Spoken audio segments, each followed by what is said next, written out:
This is Sasha, the rebel.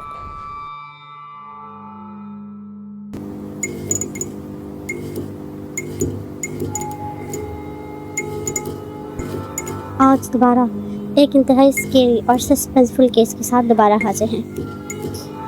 तो ये है सितंबर 2017 और गुरुग्राम का एक बहुत ही पॉश और महंगा स्कूल है, रियान इंटरनेशनल स्कूल।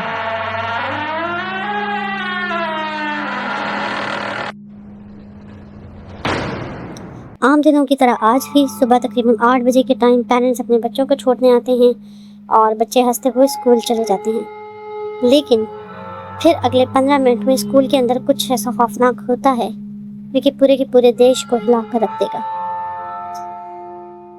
तो चुनाचा 8:25 पर एक 7 साल मासूम बच्चा प्रद्युमन ठाकर जो कि 8:10 पे स्कूल में एंटर हुआ था, पूरे 8:25 एग्जैक्ट टाइम पर स्कूल टॉयलेट के बाहर उसकी खून में लथपथ बॉडी पाई जाती है और उसका गला किसी ने बेरहमी से चाकू से काट दिया था सिर्फ 15 मिनट्स के अंदर। लेकिन एक बहुत ही पॉश स्कूल जहाँ हर जगह सीसीटीवी कैमरास हैं, सिक्योरिटी गार्ड्स हैं, एक 7 साल बच्चे का गला कोई क्यों काट सकता है? और सबसे बड़ी बात, कातिल इतनी बड़ी भीड़ में हवा में कैसे गायब हो गया? इतने सीसीटीवी हैं, गार्ड्स हैं।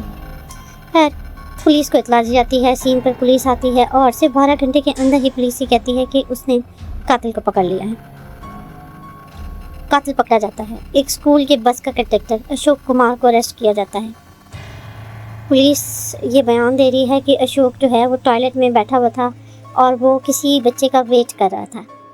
क्योंकि प्रद्युमन जो है वो वहाँ पर आया और वो उसके जो अशोक था उसने उसको पकड़ लिया था और प्रद्युमन चीखने लगा, इसलिए अशोक ने उसका गला काट दिया। और इस तरह एक दिन के बाद मीडिया पर अशोक का जो कन्फेशनरी बयान था, यानी इसमें उसने बयान में कन्फेशन किया था कि जी मैंने ही गलती की है, मुझसे गलती से ये हो गया है।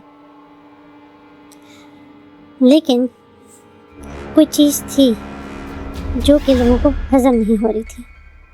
पूरा देश जो है वो अशोक को फांसी देने की मांग कर रहा था, लेकिन एक चीज़ जो थी वो ये थी कि अशोक का जो अपना परिवार है वो रो रो के टीवी पर बयान दे रहा था कि अशोक को टॉर्चर करके और मार मार कर ये झूठा कन्फेशन लिखवाया गया है। और सबसे बड़ा सवाल जो अशोक की फैमिली भी कर रही थी कि टॉयलेट के बाहर जो सीसीटीवी था उसकी फुटेज अचानक क्यों गायब हो गई है, उस सीसीटीवी की फुटेज निकाली जाए। चुनाचा पब्लिक प्रेशर बढ़ा और उस प्रेशर की वजह से दोबारा ये केस भी लोकल पुलिस से लेकर सीबीआई को दे दिया गया, जो कि सेंट्रल ब्यूरो ऑफ इन्वेस्टिगेशन है। फिर सीबीआई ने इन्वेस्टिगेशन स्टार्ट की। तो जो पुलिस का जो पहले बयान आया था, सीबीआई ने उसको दोबारा रीचेक किया तो पता चला कि जी ये तो पूरी कहानी झूठी है। जिस चाकू से पुलिस ने ये दावा किया था कि जी इससे एक्चुअल में मर्डर किया गया है, फॉरेंसिक रिपोर्ट में पता चला कि उसके ऊपर तो अशोक के फिंगरप्रिंट्स ही नहीं थे। फिर सीबीआई ने दोबारा स्कूल से उनकी सीसीटीवी फुटेज मांगी जो कि डिलीट हो चुकी थी। तो चुनाचा उन्होंने वो डेटा उसका रिकवर किया। फिर उस डेटा में उन्हें कुछ ऐसे सबूत मिल गए जिससे पूरे के पूरे केस को पलट दिया। वीडियो में दिखा उन्हें कातिल, जो कि कत्ल के वक्त टॉयलेट के पास खड़ा था, जो कि बस कंडक्टर अशोक नहीं था बल्कि एक 11th क्लास का स्टूडेंट था। वहाँ पर उस 11th क्लास के स्टूडेंट ने प्रद्युमन को पकड़ा और उसे कत्ल कर दिया था। चुनाचा उस स्टूडेंट को पकड़ा गया और सीबीआई ने उसको हिरासत उसमें लिया और उससे इन्वेस्टिगेशन स्टार्ट किया। और उस 11th क्लास के स्टूडेंट को एक चांटा लगाते ही वो सब कुछ फरफर बोलने लग गया। लेकिन उसने जो सुनाया वो सुनकर शायद आपका दिमाग भी घूम जाए। उस 11th क्लास के स्टूडेंट ने प्रद्युमन को क्यों मारा था? कोई दुश्मनी हुई होगी और कोई बदला लेना था या किसी और चीज़ के लिए, शायद उसे कोई पॉपुलैरिटी का क्रेज़ था। क्यों?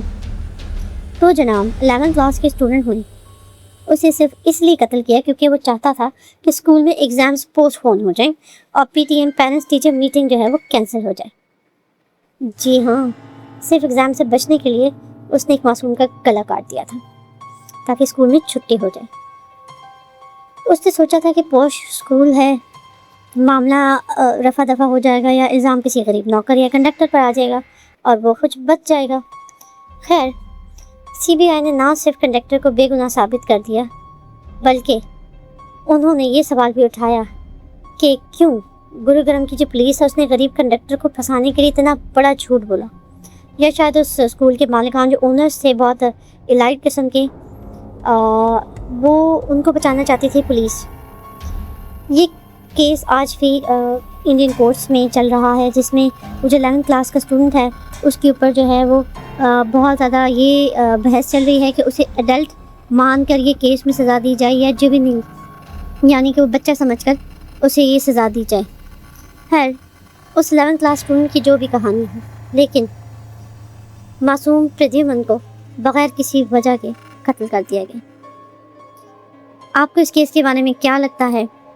इस केस में जहां ना सिर्फ एक प्रद्युमन, बेचारे मासूम प्रद्युमन को कत्ल कर दिया गया, बल्कि शायद एक अमीर ज़ादे की एक सोच भी जाहिर की गई है, जहां उसे लोगों को कत्ल करने में कोई शर्म महसूस नहीं होती। अपने छोटे से मोटिव के लिए भी वो किसी भी बच्चे का या बड़े का बेदर्दी से कत्ल कर सकता है।